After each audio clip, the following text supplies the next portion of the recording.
Hello and welcome. There's still a couple of people just coming in, but I'm going to start just introducing this event and what we're going to be doing over the next hour or so. I think in a couple of the places I advertised this, I might have advertised the times wrongly. So we are planning on running for an hour until 3 o'clock. And if the Q&A runs over a little bit, maybe we'll just run past 3. But at the minute, we're aiming to be finished at 3. So yeah, welcome everybody, and thanks for coming. I'm just going to share in the chat some facilitation signals that we generally use at Foodhall events, which just help things to run smoothly. So if you have, the main one really is if you're having any issues with sound, please let us know by just putting an X in the chat. And then while we're hosting, we're going to have some activities and some stuff towards the end of the event, and then it might be useful if you use some of the other facilitation signals, mainly just a 1 in the chat if you want to speak during the Q&A.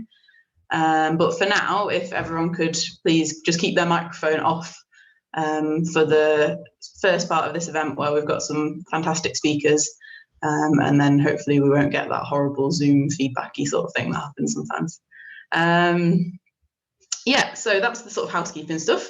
Oh, and final thing, sorry, we are recording this because a few people have asked or said that they couldn't attend, but they'd really like to catch up on it later. So if you don't want to be in the recording, it's probably best to just keep your video off. And yeah, then you won't be captured, but yeah, it's only going to be sort of shared around people within the community. So don't worry, it's not going to go viral or anything like that. But yeah, so thanks very much for coming. I'm going to introduce myself. My name's Emma. My pronouns are they, them. And I work at the Foodhall project as volunteer coordinator. And this event kind of came about through a conversation between me and Hoon, who had the great idea to, do an event around, well, I guess it was a merger of ideas. I was thinking of something around sort of food sustainability. Hoon's was thinking about sort of food networks and stuff. And so it's all come together really. And hopefully this is going to be the first in a series of events, which I have called Feeding Sheffield in the Post-Pandemic Era. And our next event hopefully is going to be on the 6th of March, Saturday, the 6th of March. And that's going to be more around how academics and practitioners can work together.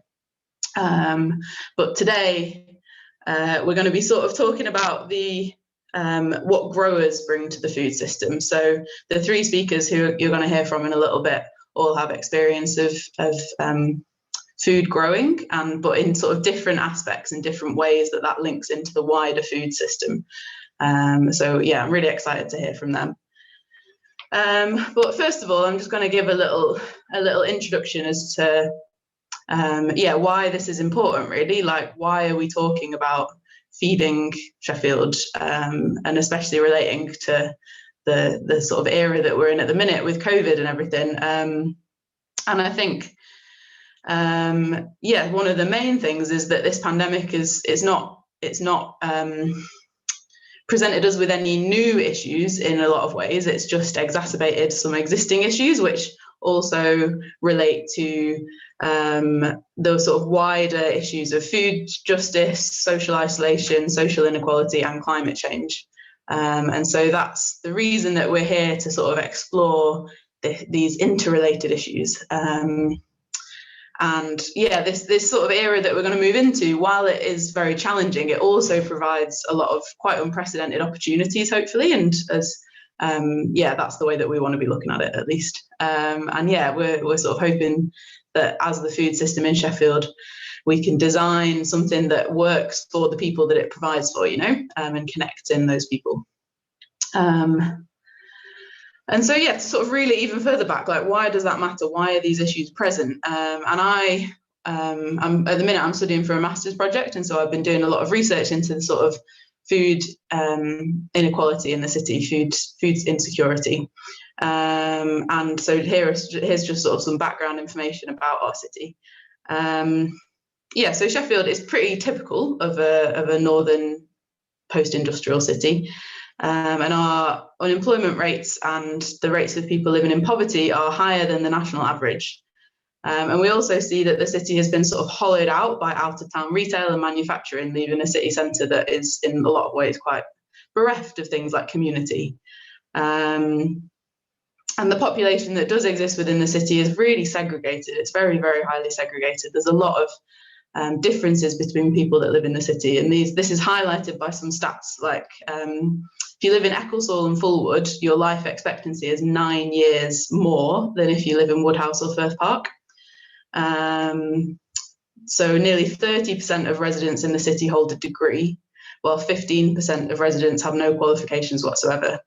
And this segregation, it manifests really geographically. So if you look at maps of Sheffield, which are sort of coded around these different indicators of deprivation, you see that there's a really clear divide between the east and the west of the city. And so not only are we like socially segregated, we're also physically segregated, like different communities are really separated out. And yeah, there's this sort of general lack of cohesion across the city. But what has this got to do with food? That's the question. So 45% of adults who live on low incomes live in food insecurity, and that rises to 70% of children who live in families on low incomes. So yeah, low income is really related to people's food security. And this isn't just to do with, I guess, like direct access to food. There's also sort of stuff around like the distribution of food and food networks, and this theory of food deserts, and how some people can live in places where there just isn't any physical access to good quality, healthy food. And it's much easier to get your hands on yeah, poor quality, unhealthy food. But yeah, thinking about the food system is more than just thinking about food and eating and those kind of things. Food is also just the common denominator between all people, no matter who you are, what your background is. Everybody needs food, and that means that food has this power to bring communities together, whether that's through growing, cooking, eating, whatever stage of the food process that is. And that's what we're going to be exploring in this wider series. And today we're going to be looking more at growing.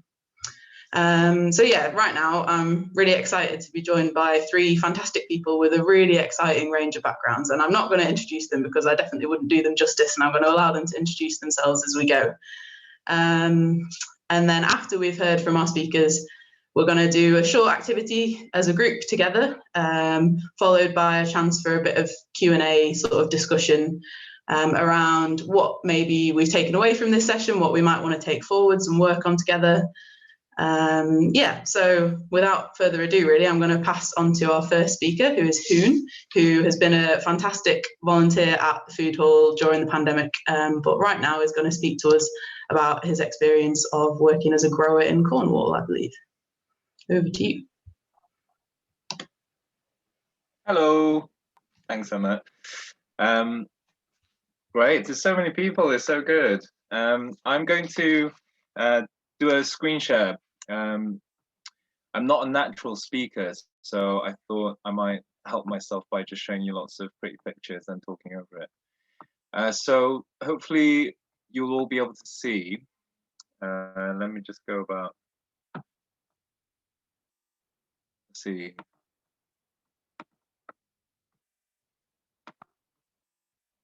Great. Can everyone see that?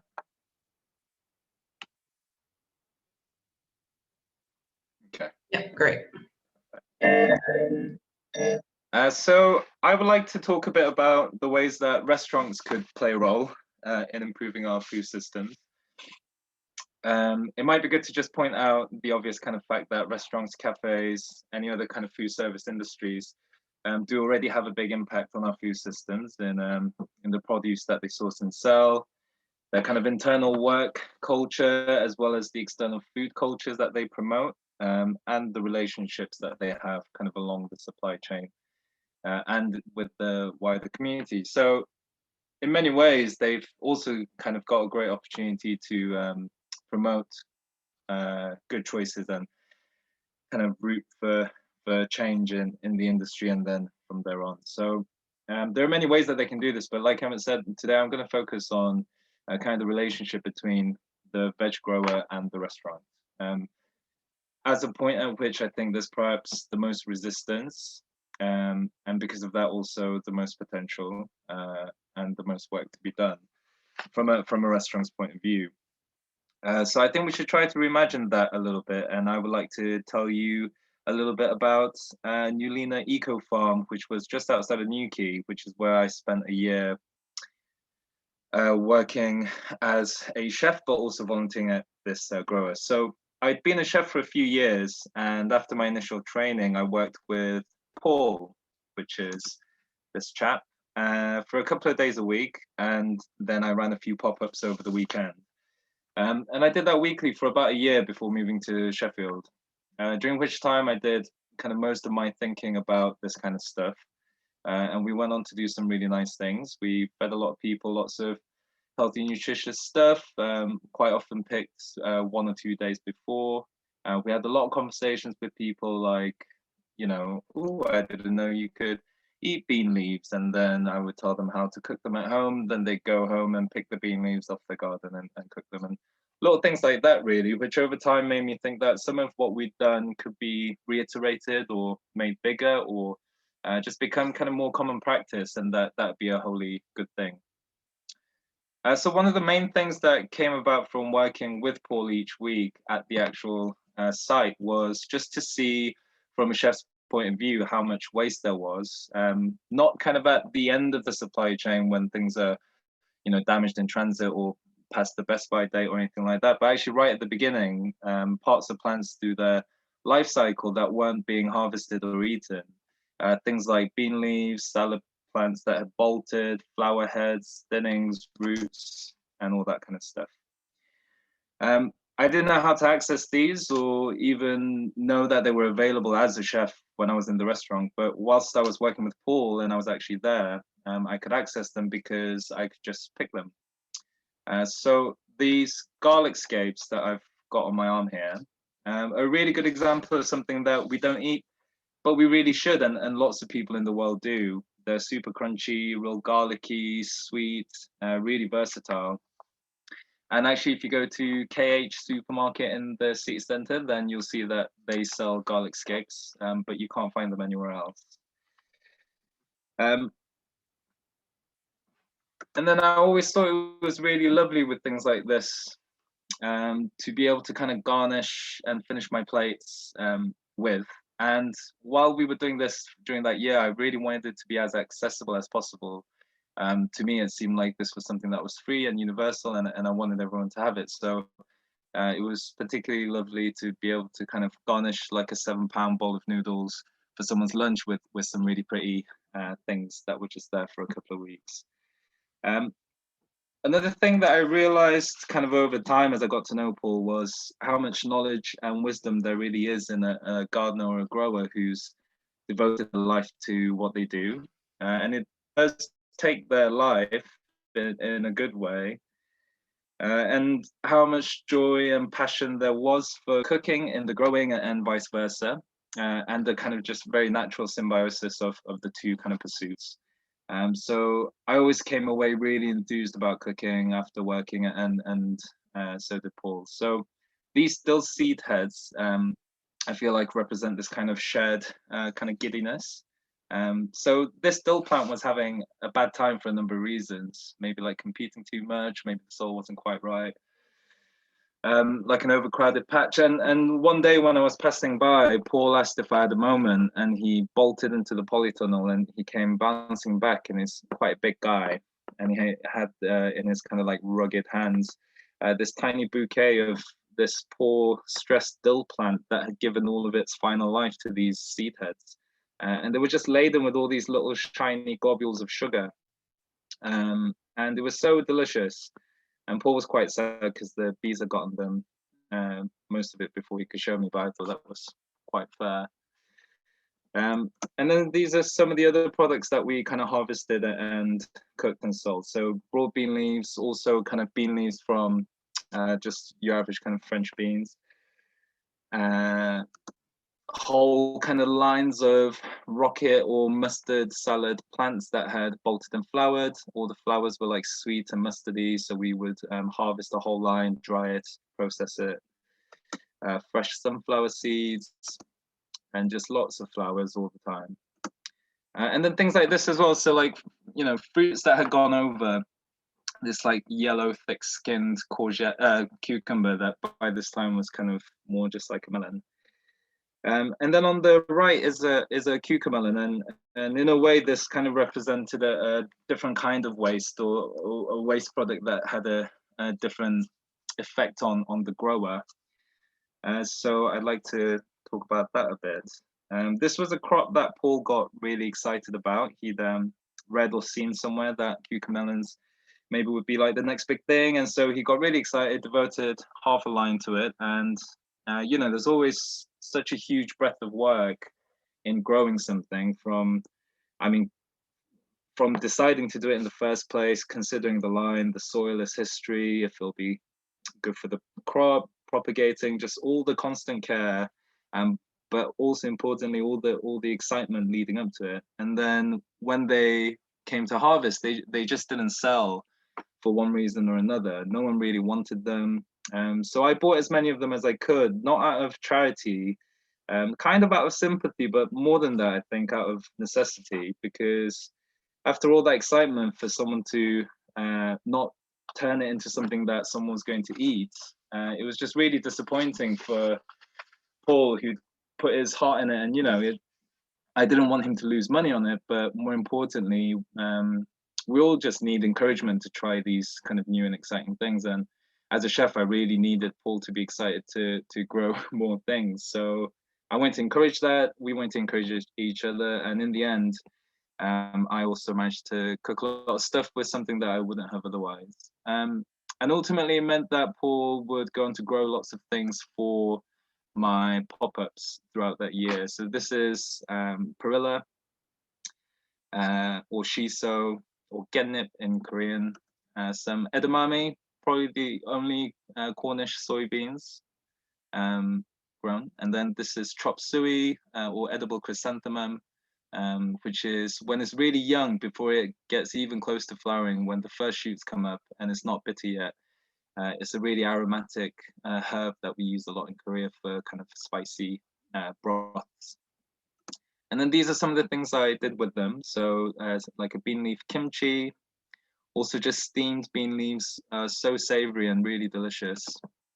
This was courgette stems, leaves, old marrows that weren't being sold, made into like a dumpling filling. And then this is an example also of how easy it is, if you have this kind of close connection, to make food that seems really exciting. Like this is just a savory pancake mix, nothing complicated, but just with all the kind of vibrant stuff that was growing that week. And then when I came to Sheffield, I kind of wanted to do the same. I wanted to develop the same kind of relationships, and I knew it takes time. You can't kind of approach it in a business mindset. You really want to develop a relationship and kind of look to a collaborative future. So I got in touch with Sheffield Organic Growers, and this is from Martin at Moss Valley. So these are the kind of bolted seed heads of some lettuce plants, and they grow really kind of sappy and bitter, but they're really beautiful, and you can eat them. And then some bean leaves again, and then just a little array of kind of nice products that aren't for sale. So I suppose that is kind of what I wanted to say insofar as giving an insight into how great a fully collaborative relationship can be. I'm also aware that it's not possible for all businesses, but I think that there are just many steps that we can take to kind of develop a better culture. And the real clincher for me in terms of this being something that isn't just nice to do, but makes sense for the business, is that throughout that whole year, I was just buying the bulk of things that weren't making it to any supermarket shelves, any restaurants, any plates. And so Paul didn't have to do anything extra. They were just already there.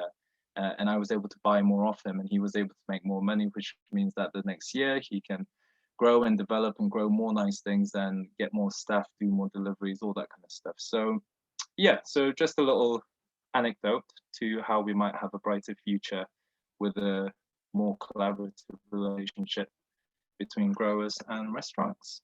Thanks for listening. Thanks so much, Oon. That was yeah, that was really lovely to hear, and really nice to see so many pictures of nice, colourful vegetables and sunny days and stuff, which I really appreciated that. Great. So yeah, I'm going to pass over to our second speaker now, who is Beth, who I'm again going to allow to introduce herself much more elegantly than I would be able to.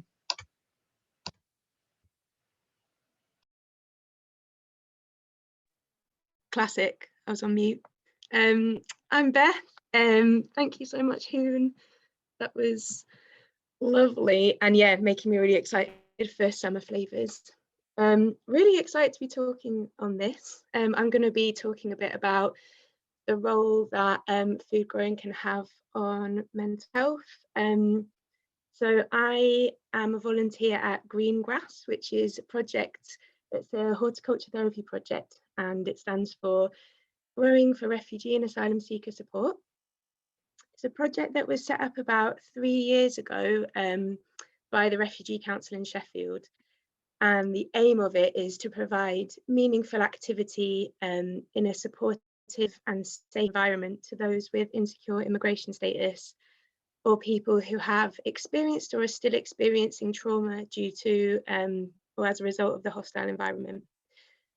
The project's open to anyone to come along, but most people have been referred by Refugee Council or from other organisations working with migrants, or just from word of mouth. It's really important to provide spaces that are focusing on health and well-being amongst refugees and people seeking asylum.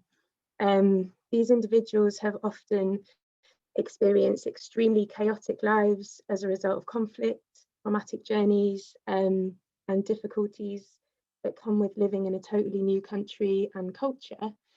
As well as this, there's loads of barriers to mental health support for refugees. Lots of social isolation, post-traumatic stress disorder, anxiety, depression. There's often a lot of things that come with having such an unstable life, threat of being moved around from place to place. People are unable to work, meaning that they're often cut off from local communities and not given much of a sense of worth, and often forced into a lot of inactivity. So yeah, it's been really amazing being at a project that can use something a lot more tangible to work with people on improving their mental health. And it's really great to be on a space that is focused around food. As Emmett was saying earlier, food is something that we can all connect with, something that we all have to do, and something that is really lovely to share. Not only in like the eating of it and the cooking of it, but in the growing of it as well. I found that when we're in these places talking about food, making food, thinking about food, there's often a real sense of enhancement of community, and people connect a lot better, conversation flows. So yeah, this project aims to improve social and emotional well-being, but there's also the environmental well-being that comes with that, using unused allotment plots. The plot's based at Row Wood allotments, which is by the Northern General in North Sheffield. And there's not, I think they're actually really, really encouraging people to get plots in areas like that, I know from personal experience that the waiting lists in sort of South Sheffield for allotment plots are like, I think I'm number 250 on the waiting list. But up there, they're sort of like, as soon as you walk into the plot, they're like, have you got any friends who want to come and grow? We really want to like fill these spaces up. So yeah, it's really lovely to be able to use those spaces to grow food on. We've been really successful in the past at growing a really large variety of different crops. People have been able to take stuff home. We've been cooking on site as well when we're able. In the school holidays, we've done sort of like big events with families, which has been a really nice atmosphere. Unfortunately, this year we haven't been able to have anyone up, which has been such a shame, because we're part of the Refugee Council who fund us. They've not been able to allow us to do any sort of like face-to-face work with people. So we've been doing, like, me and another couple of volunteers have been going up to tend to the plot and harvest things and deliver it to people, but we haven't been able to do much with people. So we're really looking forward to this year. Hopefully we can do a bit more growing up there. It's also worth saying that it's been great to sort of like focus on improving people's mental well-being, but also encourage people to take part in their own sort of like in being part of their own food systems and their own food security. And that's also been a really like beneficial outcome of the project. I'm going to play a little bit of a recording, if I can manage it technologically, of one of our clients called Tarek, who comes up. We tried to do loads of like we tried to think of lots of ways to get him into the Zoom meeting, but he doesn't have access to Zoom. His internet connection is really bad. We tried a video call, which I would record, that didn't work. So we've come up with this recording. So if I'm just going to share my screen, and hopefully you'll be able to hear the recording that I have. Okay. Give me a sec. Apologies for any like bad sound quality. But this is me and Tarek and Ines, an interpreter, talking about why the allotment is beneficial for him. For us. So thank you, Ines, and hello, Tarek. Welcome. Hello. Okay, so got just a few questions for you, Tarek. The first one is, why do you like going to the allotment and how does it make you feel? السؤال الأول طارق، ليه أنت بتحب اللوتمن؟ بتحب الزراعة أو المزرعة؟ وليه وإيه اللي بيخليك إيه اللي بتشعره أثناء وجودك في المزرعة أو زراعتك الأشياء؟ أنا لما الإنسان بيذهب إلى الأرض، يعني الأرض زراعة، وبعمل بيها بحس بطعم الحياة. خاصة الإنسان لما بيزرع الشجرة والشجرة وبسقيها وبرعاها، والشجرة هاي بتنبت أوراق خضراء تعطي منظر جميل وبتعطينا ثمار. ممكن تعطينا، يمكن شجرة تعطينا ثمار، ممكن شجرة تعطينا ظل. تحس بطعم الحياة، تحس بروح الحياة، تحس بلذة الحياة. The human being, when they plant something or seeds in the ground, he feels he feels and tastes the taste of life when he plants anything. For example, trees or fruits, they give us when I see the plant growing, water it and growing in front of my eyes. I see the beautiful view and give us sometimes fruit, wonderful fruit, and they sometimes shade. So it's the spirit of life and the taste of life. I can feel it and taste it. I'm just going to seamlessly skip to another little bit that where he says something else that's really lovely. Where are we? 15. If anyone wants the full recording, where we chat quite a lot in the middle, I can email it to you. Here we go. الأشجار لما بتكون خضراء وناصعة هيك ومشرقة وضوء الشمس مشرق عليها بتعطيكي رونق هيك ساحر وجمال ساحر، خاصة لما تجلسي تحت الشجرة هيك وتتأملي فيها بتشعر إنه كيف هالشجرة يعني كبرت معك بعد سنة بعد سنتين، وكيف أنضجت هاي الشجرة وكيف أعطتنا ثمار، بتحس بطعم الحياة، بتحس بتعب الحياة. Yeah. It's very enjoyable if you plant a tree and see it's a healthy, when you see healthy tree and the sunshine reflect the shine on the tree, you will give us very nice taste of the life.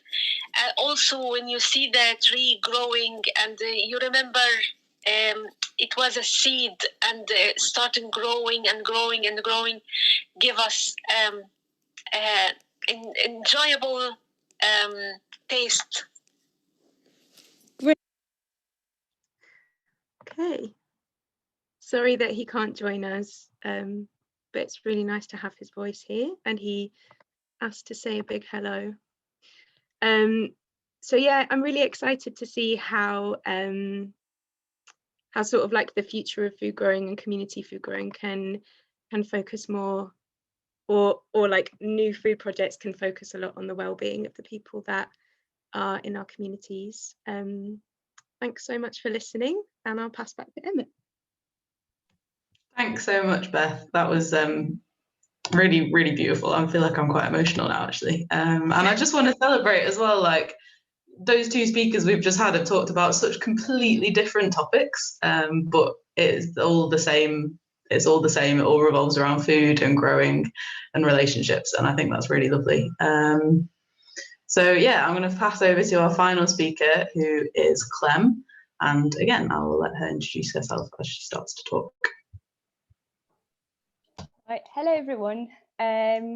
So I'm Clem. I'm a veg box manager and a little bit of a veg grower for Regather. We've got a bit of land in the Moss Valley, and so this is where I do most of my growing these days. For a bit of background, I grew up on a small dairy farm in France. I then moved to Scotland to study, and after uni sort of started working as a veg grower in various farms, which then ultimately somehow led me to Sheffield to work for Regather. And yeah, and I'm still here sort of 4 years later. Alongside studying and working, I've also been quite involved in various sort of food activist projects in the various places I've lived, so including sort of New Roots, for those who remember it, in Sheffield, and Green City Action, which is a community allotment in Sheffield. I got into that sort of growing scene really easily, despite not having studied anything related to that, because as the daughter of a farmer, you get quite a lot of credit. So I didn't really have that much to prove, really. But yeah, it's an interesting scene because I think it's quite. I've got quite a traditional sort of vision of it as coming from a farm rather than an old traditional farm rather than a new sort of growing space. So I'm also kind of discovering food growing on a different level because of all of this. As part of the 2020 sort of like festivities, I've had some health challenges which have sort of made me reconsider the work that I'm doing as a grower, and sort of that's when I sort of realised that I have a really traditional vision of farming, in which farming is hard work and you've got to be tough, which is essentially what I've been taught, and then sort of trying to deconstruct that to see whether I was still going to be able to be a grower despite not necessarily being tough, at least not all the time. It's really questioned me about how inclusive our spaces are, whether it's like farms or other community projects and including sort of growing projects. So yeah, I was trying to question how we organise our projects around and around like inclusion. And obviously I come from this came from a sort of disability sort of angle, but it's also all sorts of other inclusion challenges, because it's also how we include people with different financial circumstances and sort of gender, origin, and all sorts of things that I can't even think about, because obviously they don't limit me, but might limit someone else. And this is how I kind of got to seeing urban growing as almost a bit of a solution to this, because I don't think of urban growing as sort of on the food production side, because it's quite difficult to grow a lot of food in urban areas, various limitations, but like there's not that much space, there's quite a lot of people who live in cities, and it takes a lot more resources, and also we live in Britain, so there's quite a bit of the year where nothing grows anyway. But this really made me consider it from a kind of what opportunities it brings up, because even if we might not grow that much food in terms of quantity on like urban spaces, there's a real value, because it's urban growing spaces are in the middle of such a mix of population, different financial backgrounds, different origin, different body types. That means that basically everything is around, like everyone is around and everyone can be included, because cities can be a lot more accessible than just having to drive to the countryside and then finding yourself in a field. So I really see the value in urban growing in the fact that it's something that can be fully designed, and that can take a lot more into consideration than traditional farms. So yeah, I don't have a lot more to say, but I wanted to propose maybe an activity next where we could try and imagine what an inclusive growing space could be like, and so what sort of what each of us, if we want to participate, considers something kind of, I don't know, maybe guidelines for an inclusive space. And I'm going to make some notes, and maybe this document can be shared with everyone around and used as a bit of a sort of guidelines to starting a community growing project. I don't know if that's very clear. I'm not only not a natural speaker, but I'm not a native speaker, so it's a bit of a challenge.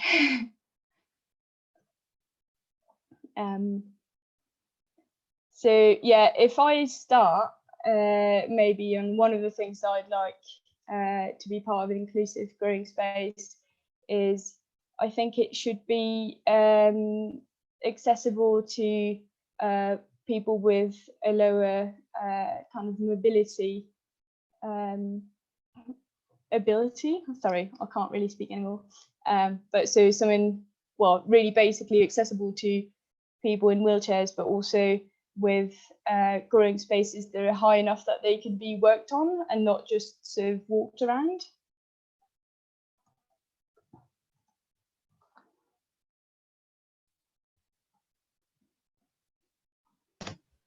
I'll chip in. I think that to be inclusive, growing spaces need to include lots of different varieties, and varieties that people from different backgrounds would be familiar with. I think there's something important around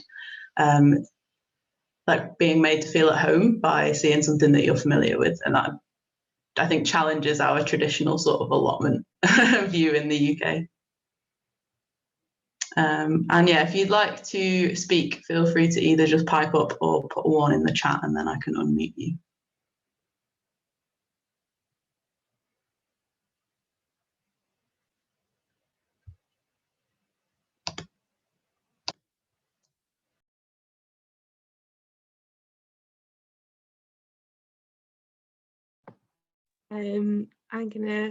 I think that a really good way to make things inclusive is to have people be a part of, like people who are going to be around the project be a part of building it up.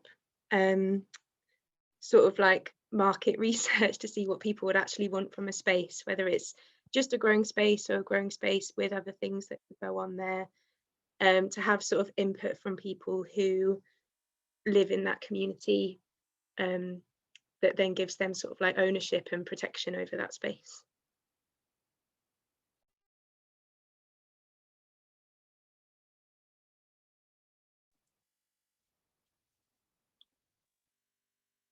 Hi.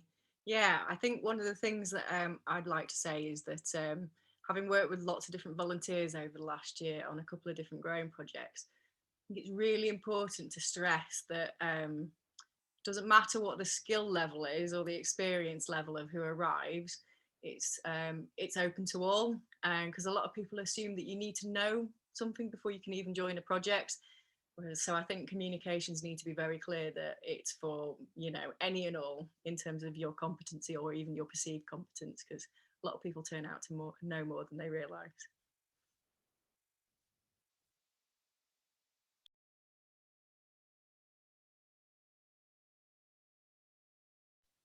I'm going to chip in again. So something that I've seen in Green City Action at that allotment up in Burngreave is they'd done quite a lot of signposting with the main languages of the people who were coming to regular sessions, which meant that they ended up having a very interesting kind of 5 or 6 words in loads of different languages that they all ended up knowing because they could see the signs all the time, and so that meant that they could also communicate with people they didn't speak the language of, just by sort of using a few words, and it didn't require them to sort of learn a full language.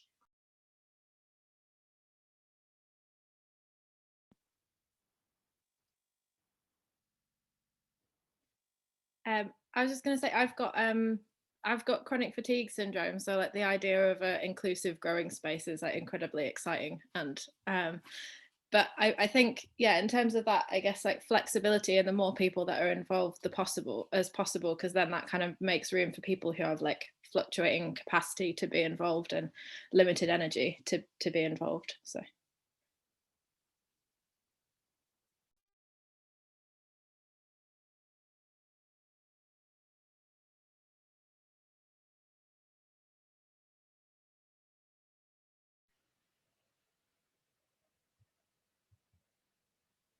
Who do you want to speak?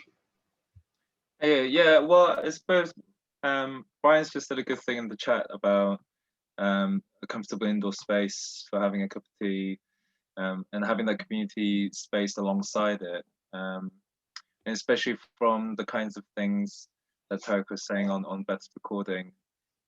There is so much, there's so much goodness that kind of, if you start to talk about whether it's personal stories or inspirations or how it makes people feel. And so if you're talking about moving away from just the kind of labor side of it, I suppose, yeah, physical spaces that make people comfortable to share in those kind of aspects of it is also really important.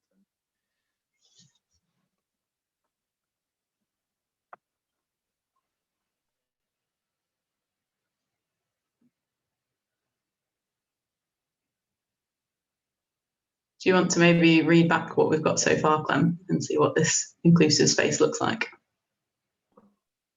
Yeah, sorry, I'm trying to get everything, including what's in the chat at the same time. So, yep. So I've got something about making sure that there's no sort of skill level and like necessary to take part.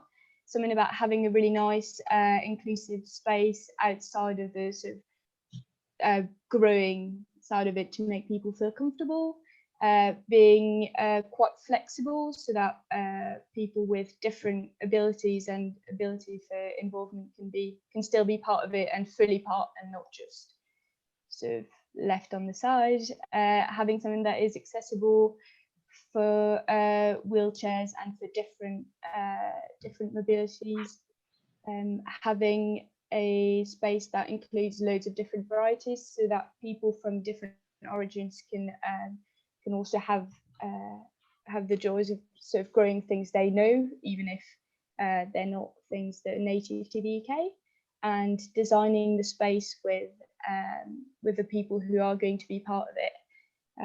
And I actually would add to this that not only designing the space originally with people, but also making sure that it evolves as the group of people present evolves, because it doesn't have to be set in stone, and often as someone else arrives with a different set of skills and different things that we need to adapt to, then the space can change completely all of a sudden as well.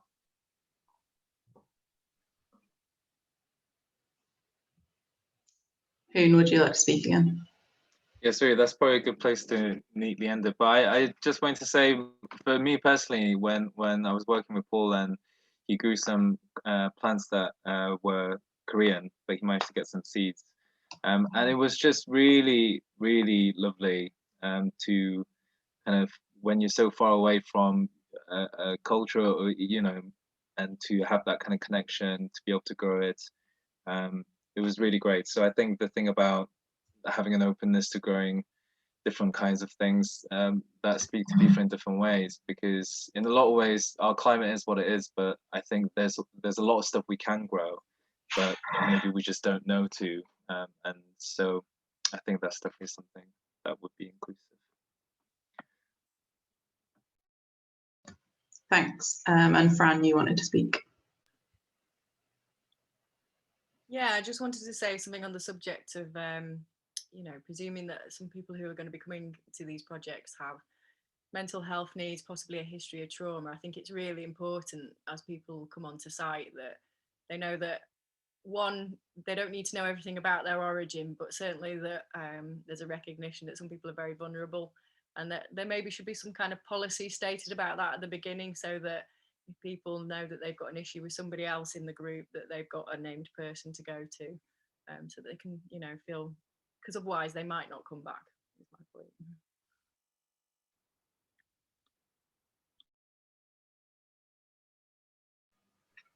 And I'd just like to open it up wider as well. If anyone's got any further questions or comments from any of the speakers that you've heard so far today, feel free to pipe up now.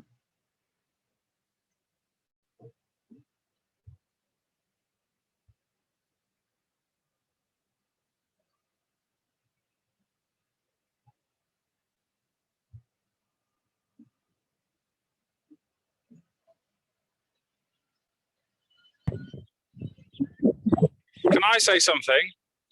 Hi, Gareth. Yeah, go for it. Hi. I'm enjoying a walk in Graves Park. It's lovely. I wanted to say something about things being valued. So making sure that resources are made available. So whether that's from local government or national government, or the health and social care services, or even from the community, I think there's an important and kind of undeniable role for the right kind of resourcing. And I get that that's not only money, but obviously money does play a part. But I think it's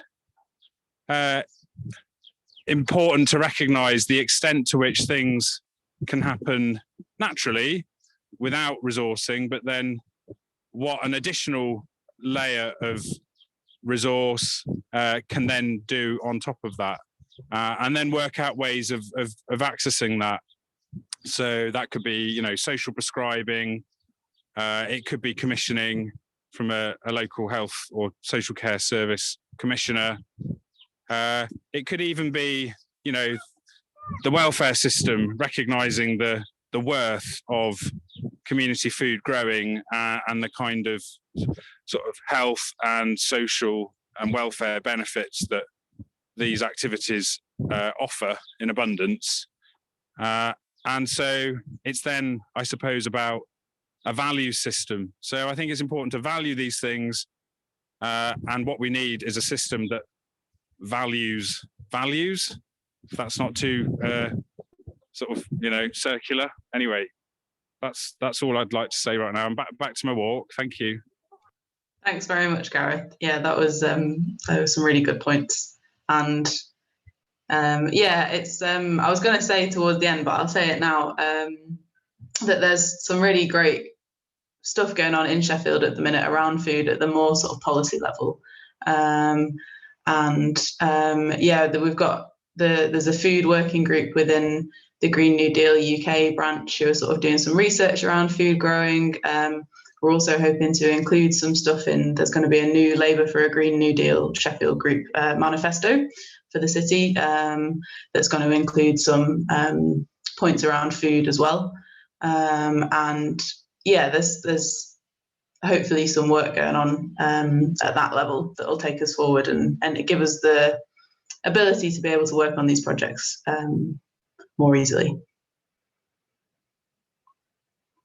Oh yeah, and I've just seen this point in the chat from Joy as well about funding through the NHS, and yeah, there's some really interesting stuff going on at the minute around social prescribing, which is this idea of using what might not be traditional sort of ways of treating illnesses, but more around getting people active in various different ways, and the sort of many positive impacts on people's health that being outside and gardening, being active, and how that can help physical and mental well-being. And so that's a really interesting resource to be looking into in the future.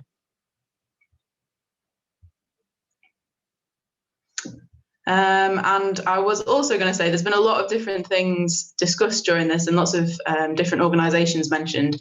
And if you'd like me to send a follow-up email with some links to different groups, then if you want to put your email in the chat, I can download the chat afterwards and put an email list together. And if you don't want to share your email with everyone, you could just share it with me as a private message, and then everybody won't, not everyone will see it. And then I can email out some links to yeah, all the different projects that we've talked about during this talk.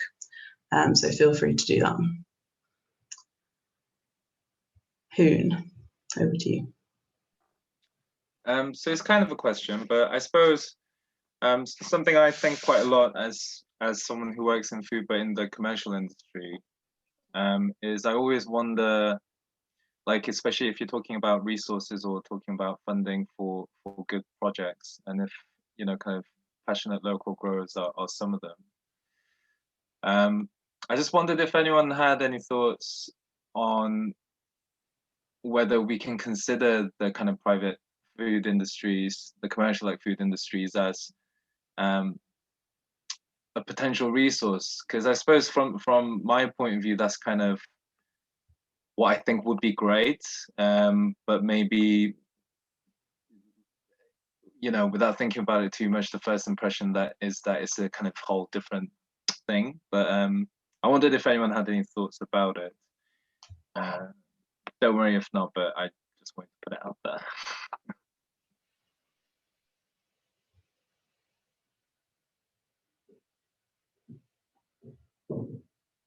Maybe that's something that we can come to in future events and have a more detailed discussion about. And that was another thing I wanted to say before we finished as well. Yeah, this is hopefully going to be an ongoing event series, did I say ongoing? How Freudian.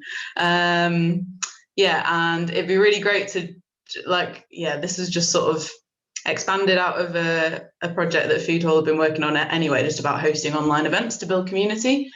And because I'm really interested in the sort of wider food system, that's where this has come from. But it'd be really just so wonderfully great to involve the people who are at this talk in future events. And so if you think you do have any kind of interest or expertise, or just a sort of casual passing appreciation of any specific topics or any broad topics around the food system, specifically relating to Sheffield and how we might carry it forward into this post-pandemic era, then please do let me know. Yeah, it'd be really great to hear from you. And I'm seeing loads of people putting emails in the chat, so that's great. I'll make sure I get all the info sent around afterwards.